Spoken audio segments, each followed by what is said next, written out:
있다라고 말씀드렸습니다.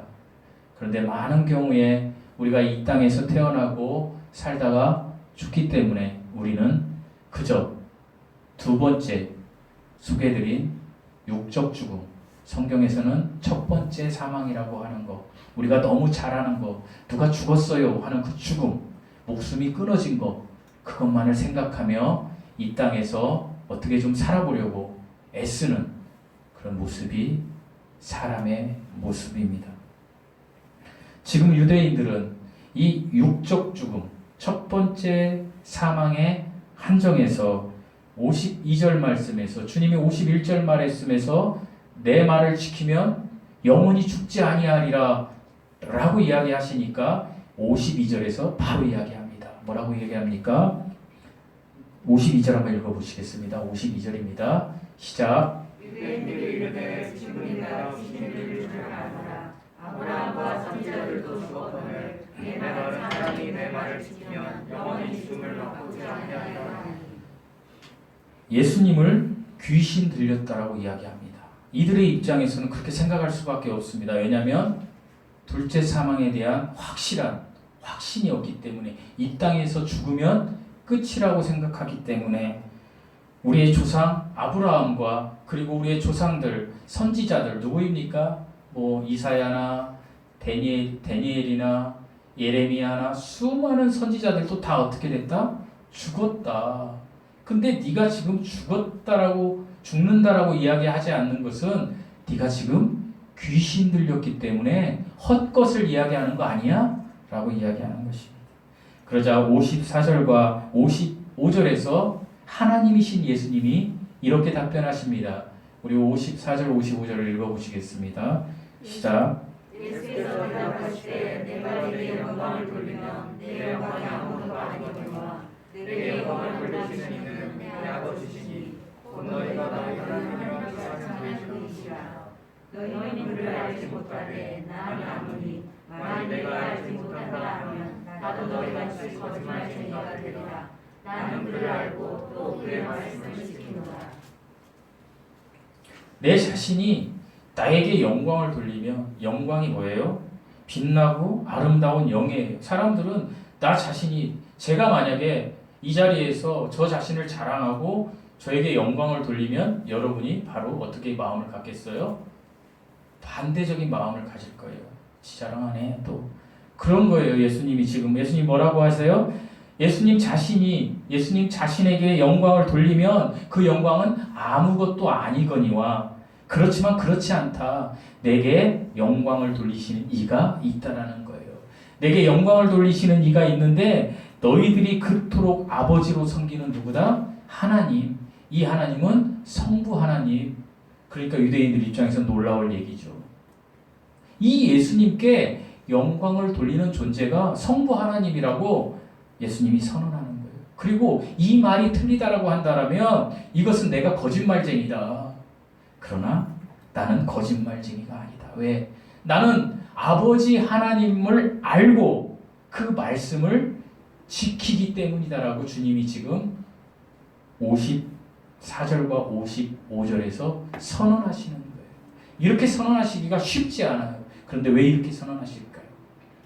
이분이 바로 삼위일체 하나님 중에 한 위이신 성자 하나님이기 때문에 하나님은 성부와 성자와 성령의 삼위일체가 한 하나님으로 된 하나님이세요. 나중에 언젠가 기회가 되면 소개해드리겠지만 오늘은 이 하나님이신 예수님은 언제부터? 라는 제목으로 본문을 중심으로 여러분과 제가 좀 말씀을 나누고자 합니다. 우리 계속해서 56절 말씀을 한번 읽어보시겠습니다. 56절 말씀입니다. 시작. 너희 조상 아브라함은 나의 교회 볼 것을 즐거워하고 기뻐하였느니라. 히브리서 11장 17절에서 19절 말씀을 보면 집에 가서 한번 찾아보세요. 히브리서 11장 17절에서 19절 말씀인데요. 이것은 창세기 22장에 아브라함이 그의 아들 이삭을 제단에 바쳐요. 죽이려고 해요. 그런데 하나님께서 여호와 하나님이 아브라함에게 명령하시죠. 아들을 죽이지 말라. 그러니까 이 이야기는 뭐냐면 아브라함이 믿음으로 이삭을 바쳤는데 죽이려고 하는데 하나님의 말씀에 순종해서 제단에 희생물로 바치려고 할 때에 하나님이 그를 죽이지 않고 다시 살린 거. 이거 뭐예요? 부활이에요. 부활의 모형이에요. 그러니까 그리스도의 모형인 이삭을 다시 받은 거. 그것을 기뻐했다라는 것을 지금 예수님이 이야기하고 계신 거예요.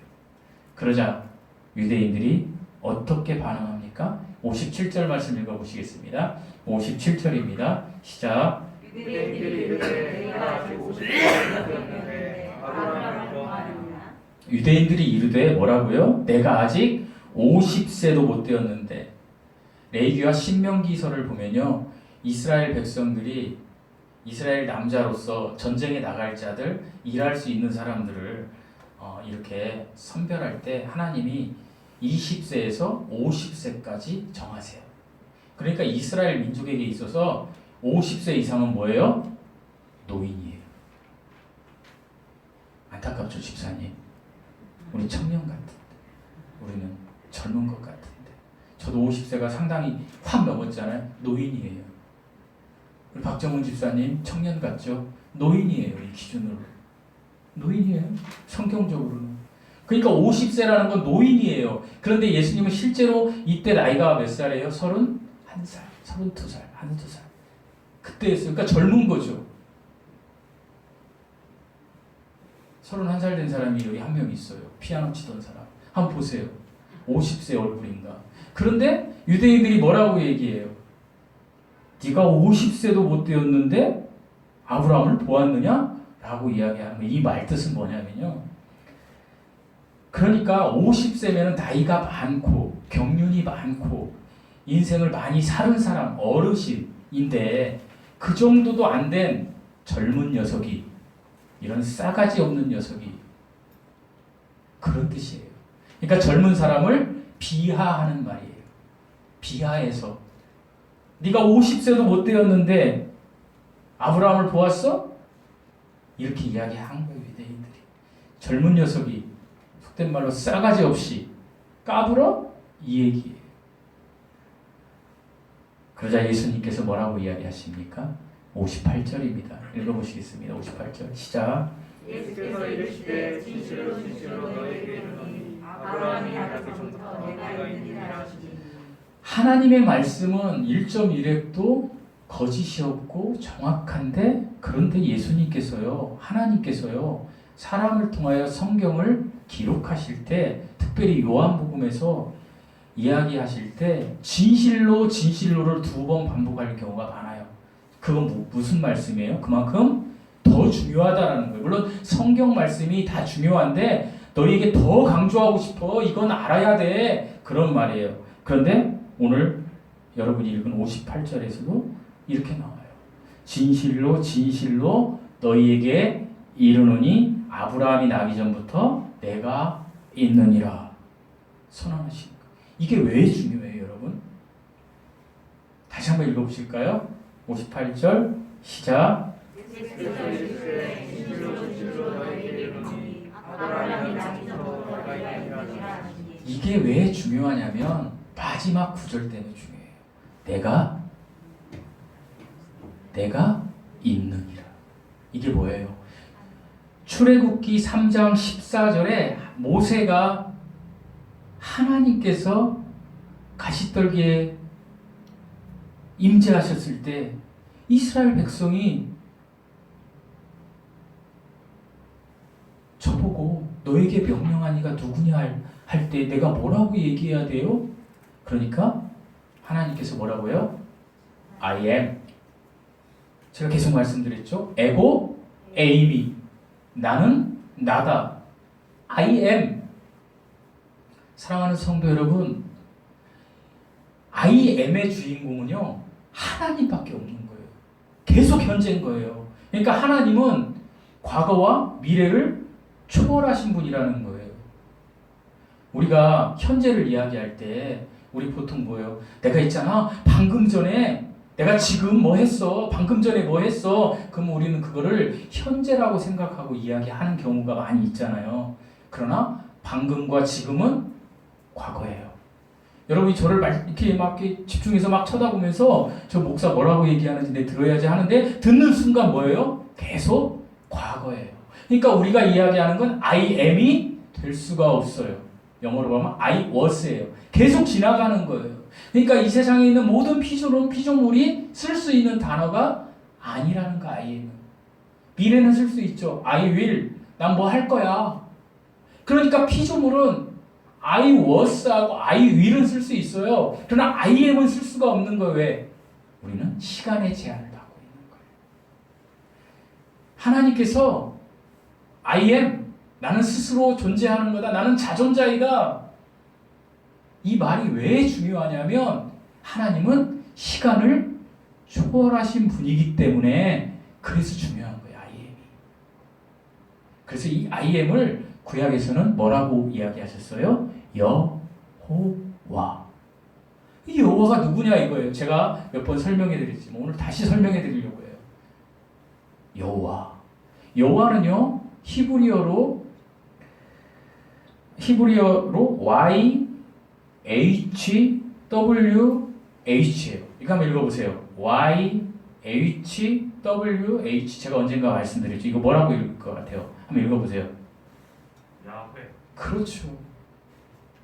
우리 설교 시간이지만 하상진 집사님한테 박수 한번 줘요. 야훼.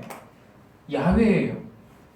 하나님의 이름은 야훼였어요. 그런데 히브리인들은요, 이 야훼란 이름을 함부로 말하기가 두려웠어요. 왜? 하나님의 이름을 대면 율법서에 보면 하나님의 임재를 보면 죽거든요. 그러니까 야훼라는 것을 이해를 못하는 거예요. 그래서 이들이 뭐라고 했냐면은 나의 주, the Lord, 나의 주. 그래서 이들이 아도나이라고 그랬어요. 뭐라고요? 아도나이라고 했는데 이 야훼, 아도나이 다 같은 얘기지만 사람들이 부르는 거예요. 그런데 야훼는요 히브리어 자음이에요. 어떤 자음?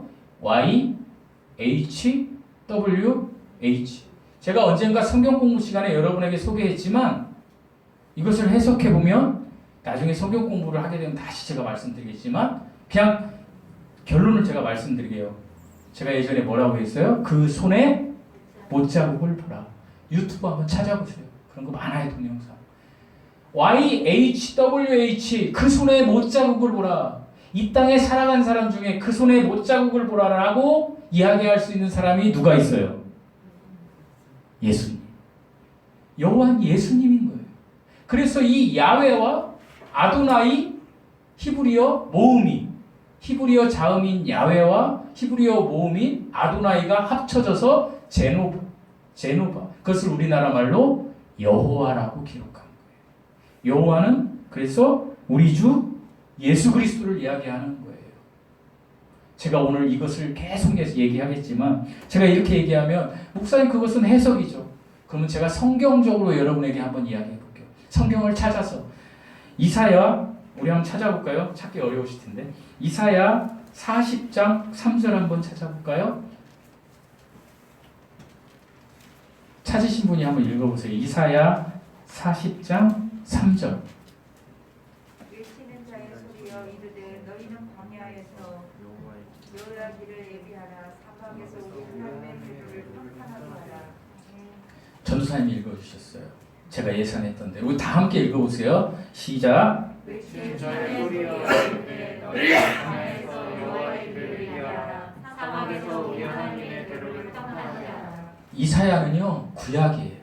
근데 이제 예언을 하는 거예요. 외치는 자의 소리요. 이것은요 신약에 이제 신약이 시작되기 전에 오실 침례 요한을 이야기하는 거예요. 광야에서 외치는 자.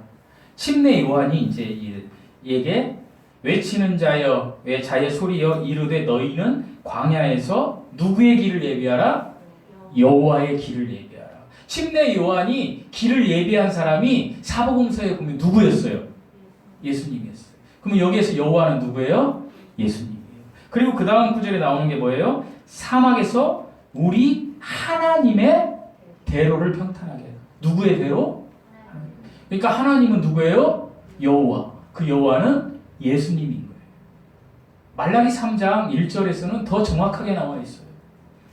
말라기 3장 1절에서는 이렇게 기록되어 있어요. 만군의 여호와가 이르노라. 말라기 한번 찾아볼까요? 구약 마지막 성경. 제가 읽을게요. 만군의 여호와가 이르노라. 내가 내 사자를 보내리니 그가 내 앞에서 길을 준비할 것이요 라고 기록되어 있어요. 만군의 누가 이르노라? 여호와가 이르노라.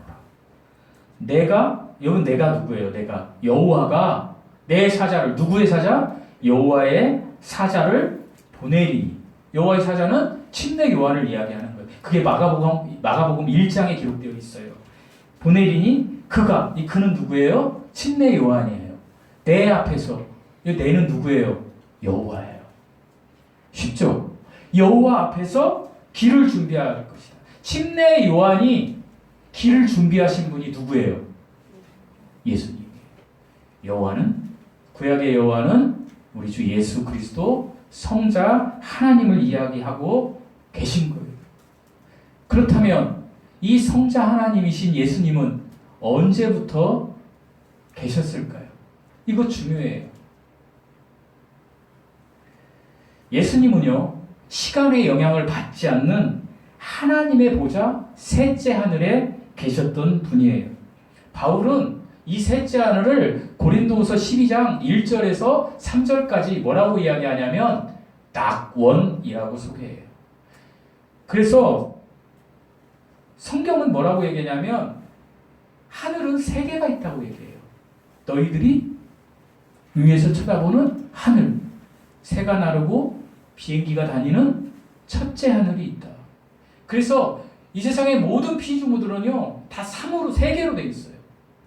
3이 뭐라고 그랬어요? 제가 완전수라고 그랬죠. 실도 완전수예요. 그래서 모든 사물은 다 3으로, 3개로 되어 있는 거예요. 그래서 하늘도 우리가 보는 대기권 하늘이 있고요. 그리고 대기권 하늘, 지구를 떠난 하늘이 있어요. 그게 뭐예요? 우주, 둘째 하늘. 그리고 둘째 하늘까지는 과학이 얘기를 해요. 우주가 너무 커요, 어마어마해요 라고 얘기하는데 그 이상은 아직 과학이 얘기를 못해요. 지금으로부터 500년 전에는요 둘째 하늘이 있다라는 것을 인정 안 했어요. 사람들이 이 하늘이 다 했던 거예요. 그런데 허블 망원경이 발견되고 그리고 과학이 발견되니까 어디까지 발견했어요? 우주가 있다는 것까지 다 인정하시잖아요. 성경뿐이 아니고 모든 기록에서.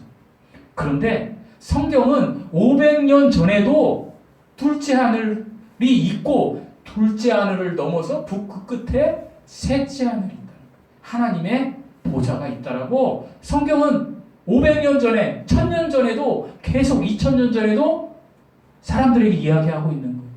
그런데 여전히 인간들은 과학이 둘째 하늘까지밖에 못 밝히니까 이 시대를 사는 우리는 그래 둘째 하늘 우주가 있지 이거 믿어요. 근데 500년 전, 1000년 전 사람들은 이것을 믿었을까요? 안 믿었을까요? 안 믿었어요. 심지어 그렇게 이야기하는 사람들을 죽였어요. 거짓을 말한다고. 그런 시대에 살았던 사람들은 안 믿었어요. 근데 우리는 지금 믿어요. 왜? 입증이 됐으니까. 여러분 중에 제가 이렇게 이야기하는데 셋째 하늘을 안 믿으실 수 있는 분이 있을 수 있어요. 왜? 아직 보편적으로 다 과학이 증명을 안 했으니까. 그러나 앞으로 예수님이 언제 오실지 모르지만 셋째 하늘이 있다는 게 밝혀지면 그 시대를 사는 사람들은 또 다 믿을 거예요. 제가 무슨 이야기를 하냐면은 하나님의 진리는요, 성경 말씀은 진리이기 때문에 우리들이 믿든지 어떤 세대가 믿든지 안 믿든지 그것은 정확하게 100% 맞다라는 거예요. 그래서요, 지금 하나님이 이야기하시는 셋째 하늘, 하나님의 보좌, 우리나라 성경으로 삼층천은 반드시 존재한다라고 여러분이 그리스도인이라면 믿어야 돼요. 왜? 이곳이 우리가 가야 할 낙원인 거예요. 낙원. 하나님의 보좌. 그런데 이 하나님의 보좌는 성경에서 시간의 제약을 안 받는다는 거예요. 시간의 제약. 우리가 아는 시간의 제약을 받지 않는 거예요. 그래서 하나님은 시간의 제약을 받지 않고 계신 거예요. 그래서 이사야 말씀에 보면 하나님이 발받침이 뭐냐면 지구예요. 발바닥은 지구고 발받침, 발로 이렇게 디디고 있는 거는 둘째 하늘이라는 거예요. 그러면 셋째 하늘에서 그렇게 계신다는 거예요. 사람이 이렇게 있는 형상이 아니고 하나님이 우주 만물을 다스리신다는 거예요. 그러니까 하나님은 영원의 세계에 계신 거예요. 그것을 성경에서 뭐라고 표현하냐면 만세 전, 태초는 여러 가지 표현이 있는데요. 언젠가 말씀드렸지만 창세기 1장 1절의 태초는 우리가 시간이 시작될 때 태초예요. 우주 만물을 만드실 때 그 시점, 이게 태초고요. 요한복음 1장 1절은요 정말 만세 전, 태초, 셋째 하늘, 영원. 그래서 영원은 아까 제가 뭐라고 말씀드렸어요? 영원의 세계는 I am. 그래서 하나님은, 하나님의 시간은 과거와 미래와 현재가 언제나 동일한 거예요. 우리가 이해할 수 없지만 이게 영원이에요. 하나님은 이 영원 셋째 하늘에 계신 거예요. 성경이 그렇게 이야기하고 있는 거예요.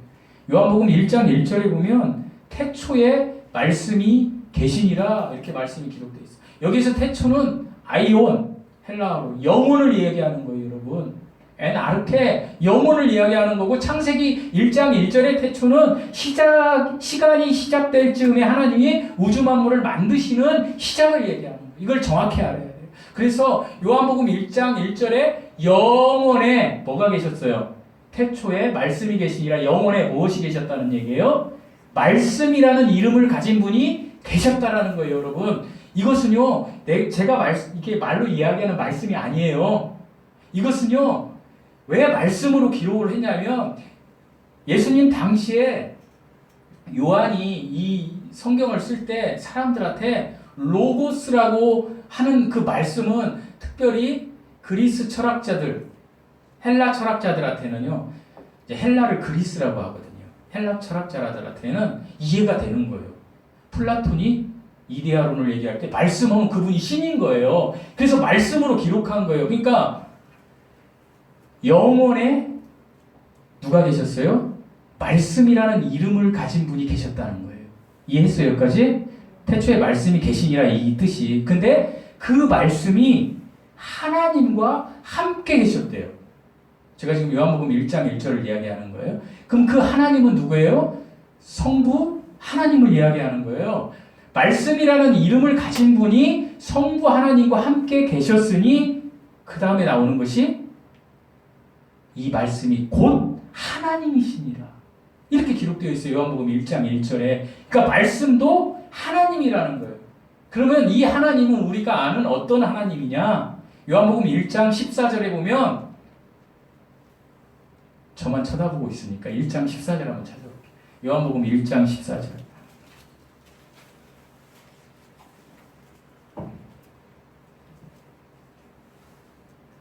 한번 읽어보시겠습니다. 시작. 말씀이 주시며 우리 가운데 거하시매 우리가 그의 영광을 보니 아버지의 독생자의 영광이요 은혜와 진리가 충만하다. 이 말씀이 뭐가 되었다고요? 육신이 된 거예요. 그러니까 여러분, 말씀이라는 이름을 가진 분이 계셨는데 이분이 하나님이셨대요. 근데 이 하나님이 아들로 오셨다라는 거예요. 육신으로. 쉽죠? 이 아들이 누구예요? 우리가 믿는 예수님.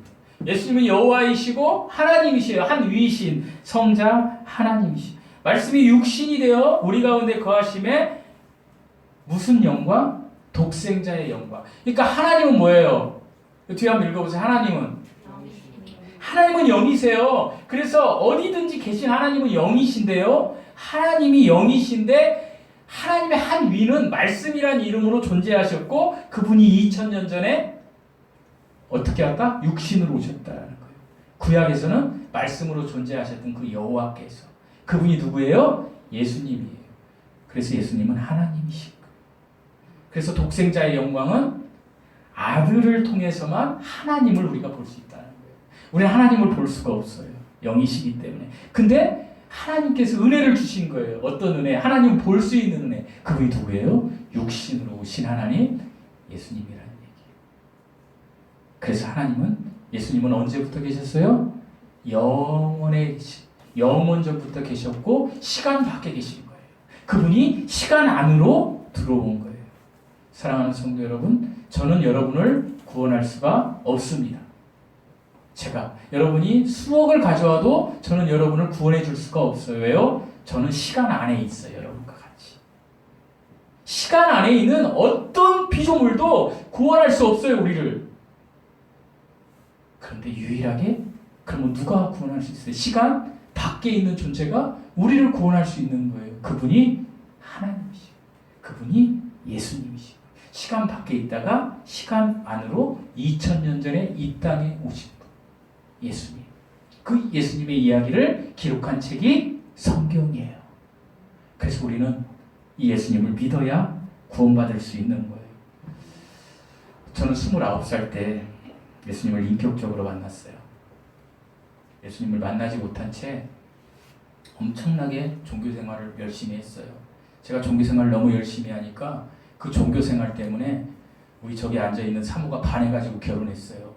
어머, 그 당시도 그랬어요. 여러분 조금 죄송합니다 이런 말해서 야 직장도 좋고 예수님도 잘 믿는 사람이 지금도 그렇지만 없어요. 그 교회에 가면 막 신실한 그 아가씨들이 그런 얘기 많이 해요 저한테. 제 자랑은 아니에요. 근데 하나님의 은혜로 이제 그렇게 된 거잖아요. 근데 제가 보니까 괜찮거든요. 그래가지고 저하고 이제 결혼을 했는데 제가 괜찮은 사람이 아니었던 거예요. 저는 그때까지 예수님을 만나지 못했어요. 26살에 결혼했는데 3년 동안 우리 사모가 핍박을 받았어요 저한테. 저는 구원의 얘기를 하면 너무 싫었어요. 왜? 교회 다니면 당연히 천국 가는 거지 무슨. 그랬는데 제가 어떤 책을 통해서 예수님을 영접하게 됐어요. 29살 때. 그리고 제 인생이 바뀌었어요. 물론 29살 이후에 제가 착하게 살았느냐? 아니요, 아주 착하게 살지 않았어요. 지금도 안 착해요. 그러나 내 인생이 변한 거는 내 신분이 바뀐 거예요. 그리스도인으로, 의인으로. 나는 여전히 죄인의 길을 가는데 주님이 의인이라고 인정해 줬다는 거예요. 그 사건이 29살에 있었는데 성경에 2가지 말씀을 통해 있었어요. 제가 여러분에게 언젠가 소개했을 거예요. 각자 다 다른 말씀이 여러분에게 올 건데 저는 이 2 말씀. 히브리서 1장 3절 말씀이었어요. 이것은 이는 하나님의 영광의 광채시요 그 본체의 형상이라 그의 능력의 말씀으로 만물을 붙드시며. 저는 이 말씀이 저에게 꽂혔어요. 그 능력의 뭘로요? 말씀으로 만물을 붙드시며. 이 말씀이. 그리고 저한테 꽂힌 게 계시록 3장 20절이에요. 볼지어다 내가 문 밖에서 두드리노니 누구든지 내 음성을 듣고 문을 열면 내가 그에게로 들어가 더불어 먹으리라. 저는 이 2 말씀이 저한테 확 왔어요. 제가 뭐 읽다가 온 게 아니라 어떤 복음지를 읽었는데 어떤 분이 글을 쓰셨어요. 글을 썼는데 거기에 그 원자에 대해서 제가 언제 한 말씀드렸죠. 원자에 대한 이 세상에 있는 모든 물질은 원자로 구성되어 있습니다. 근데 그 세포 밑에가 분자고 분자 밑에가 원자잖아요. 그 원자는요. 그 안에 뭐가 있어요? 중심에 핵력이라고 하는 양성자와 중성자가 뭉쳐 있어요. 제가 얘기했었죠 언젠가. 오늘 또 얘기하게 되죠 간증을. 그런데 그 주위에 전자가 돈다 그러잖아요. 근데 희한했어요. 양성자끼리 플러스끼리 있으면 밀어내야 돼요? 뭉쳐 있어야 돼요? 밀어내야 돼요. 그러니까 여러분도 뭐 이렇게 해서 구원받는다는 건 아니고 제가 구원받은 걸 이야기하는 거예요. 저는 너무 사악해서 하나님이 이것까지 증명해줘야 제가 믿는 사람이라 그 글을 저에게 주신 것 같아요. 그런데 이 세상의 모든 물질의 근원인 원자가요. 핵력이 있는데 양성자와 중성자가 같이 있대요. 과학자들도 그거 알아요. 근데 그거 그냥 그런 거지 뭐 하고 그냥 무시하고 가는 거예요. 과학자들은. 근데 이게 안 되잖아요. 밀어내야 되잖아요. 서로. 근데 그대로 뭉쳐 있고요. 그리고 전자가 도는데 전자는 마이너스잖아요. 그러면 양성자가 밀어내서 어디한테 가야 돼요? 전자한테 가야 되는 거예요. 아내가 남편한테 가듯이 남편이 아내한테. 모든 게 플러스 마이너스로 가야 되는 게 우주의 이치인데 모든 물질, 비물질의 기본인 원자는 지네들끼리 양성자, 중성자가 뭉쳐있고 그리고 전자한테 안 간다는 거 이게. 그런데 이게 안 가는 것이 히브리서 1장 3절 말씀. 그의 능력의 말씀으로 만물을 붙드신다는 거예요. 하나님이. 여기서 말씀은요. 아까 소개한 말씀이 아니에요. 아까 소개한 말씀은 대문자 말씀이에요. 요한복음 1장의 말씀은 뭐예요? 이름이에요. 하나님의 이름.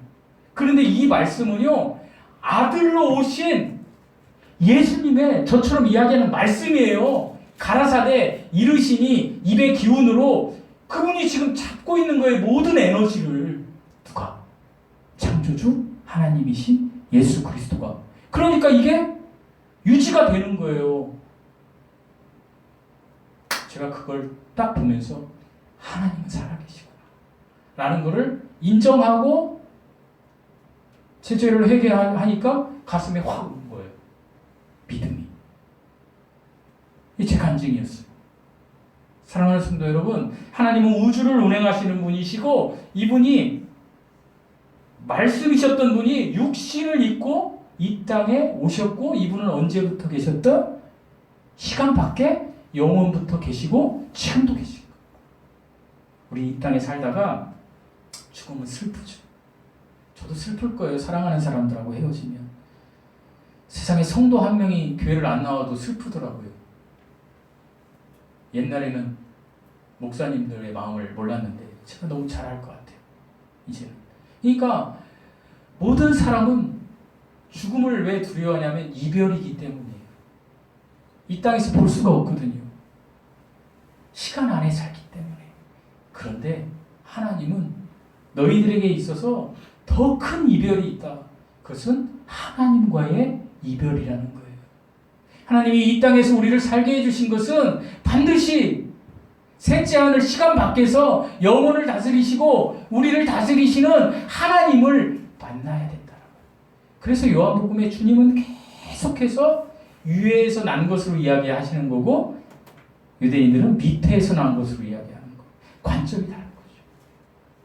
그래서 하나님은 우리에게 무엇보다도 믿음을 강조하시는 거예요. 이 땅에 살면서. 믿음. 왜? 내가 이해되지 않지만 내가 어떤 말씀을 통해서 훅 들어오는 거예요. 사랑하는 성도 여러분, 여러분 훅 들어온 말씀이 한 번이라도 있었습니까? 없었는데 그저 그냥 교회 다니니까 내게 강 같은 평화 막 울다가 주여 죄송합니다. 예수 믿는 것 같아. 집사 되니까 믿는 것 같아. 권사 되니까 지옥불에 떨어진다니까요. 우리는 정말 하나님을 찾고 하나님을 아는데 애를 써야 돼요. 그러면 여러분에게도 하나님이 귀한 하나님의 말씀을 통해서 훅 들어와요. 믿음이. 그래서 성경을 읽어야 돼요.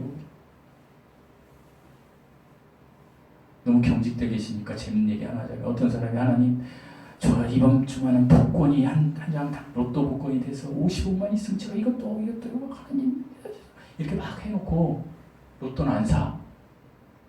이건 그냥 재미로 하는 얘기. 돼요 안 돼요? 하나님도 안 되는 거야. 로또를 사야 해주지. 물론 그 말도 안 되는 얘기지만 성경을 읽어야 될 거 아니에요. 아니 읽지 못하면 하나님의 말씀을 들어야 될 거 아니에요. 그래야 그 말씀을 통해서 훅 들어올 거 아니에요. 그래서 공동체가 중요한 거고 저와 여러분처럼 구원받은 사람들이 중요한 거예요. 하나님께서 히브리서 1장 3절에 붙드시며 이건 히브리어로 페로예요. 이 뜻은 하나님이 창조하신 모든 것을 그대로 유지하고 하나님의 역사를 계속해서 진행해 갈 거다 라는 뜻이에요. 그런데 무서운 얘기가 있어요. 베드로후서 3장을 보면 하나님이 이것을 불로 소멸해 버린다. 언제? 하나님의 때에. 베드로후서 3장에 기록되어 있어요. 모든 만물이 풀처럼 녹아져 내린다. 원자가 다 풀어진다. 거꾸로 얘기하면 하나님이 말씀 붙으신 것을 다 놔버리는 거예요. 놔버리면 우리 이렇게 앉아있을 수 없어요. 그냥 폭발해서 없어져 버리는 거예요. 사랑하는 성도 여러분, 근데 적어도 이 시간, 이 시점 지금 계속 I was가 되고 있고 I will이 오면 I was가 되고 있지만 이 순간에도 하나님은 우리에게 은혜를 주셔서 이렇게 예배당에서 우리가 기도할 수 있게 하시고 찬양할 수 있게 하시고 예배드리게 할 수 있게 하시고 말씀 듣게 하셔서 아브라함이 있기 전부터 나는 나니라 라고 선언하신 하나님을 믿으면 여러분이 구원받고 영생에 축복을 누리고 그리고 영생의 축복을 누리면 성령의 열매를 맺기 위하여 우리가 하나님의 말씀대로 살아가면 이 땅에서도 복을 주신다니까요. 이 땅에서 복을 안 주셔도요 괜찮아요. 왜? 영생을 소유한 사람들은 이 땅에 복을 안 주셔도 하나님의 입장에서 생각하게 되는 거예요. 그래서 하루하루 살아가는 게 즐거운 거예요. 남은 인생이 행복한 거예요. 그런데 그렇게 살지 않으면 세상 사람과 똑같은 거예요. 그래서 아이고 내가 이제 50살 됐네. 아이고 내가 60살 됐네. 아이고 내가 70살 됐네. 아이고 내가 80살. 두려운 거예요. 우리 두려움에서 해방되어야 돼요. 왜? 예수님이 이 땅에 오신 것은 이 두려움에서 우리를 해방시켜 주셔서 야 네가 죽으면 끝나는 게 아니라 반드시 나와 함께하는 낙원이 예비되어 있다는 거예요. 그러면 그 낙원에 나만 가면 돼요? 나만 가면 되지 뭐 이렇게 생각하지 말라는 거예요. 그 낙원에 내 사랑하는 사람들과 가야 되는 거예요. 그래서 복음을 전해야 되는 거예요. 예수님 믿는 걸 전해야 되는 거예요. 여러분 저와 여러분이 이 땅에 살면서 정말 우리가 어떤 사람을 사랑한다면 그 사람에게 복음을 전해야 돼요. 예수님 믿으라. 아이고 나는 아는 것이 없어. 목사님 제가 뭐 성경 지식이 있나요? 어떻게 복음을 전해요? 아니에요. 성경 지식으로 복음을 전하는 것이 아니에요. 우리는 그냥 예수님 믿으라고만 전해도 그 사람이 어떤 순간에 어떻게 하나님의 때에 예수님을 영접하고 구원받을지 몰라요. 그 우리의 권한과 책임이 아니에요. 그런데 우리의 책임은 한 가지 있어요. 뭐요? 예수님을 전하는 거. 예수님을 전하고 그리고 예수 믿었다고 하면서도 여전히 세상 사람보다 더 악하게 살고 또 예수님 없는 것처럼 사는 사람에게 우리는 이 복음의 결과물은 성령의 열매로 나타난다는 것을 이야기해야 돼요. 그래서 그 사람이 그것을 받아들이고 성경으로 돌아올 때에 인생이 복받는 인생이 되는 거예요. 이게 축복이에요. 이 축복을 받으시는 여러분 되시기를 예수님의 이름으로 축원드립니다. 기도하시겠습니다.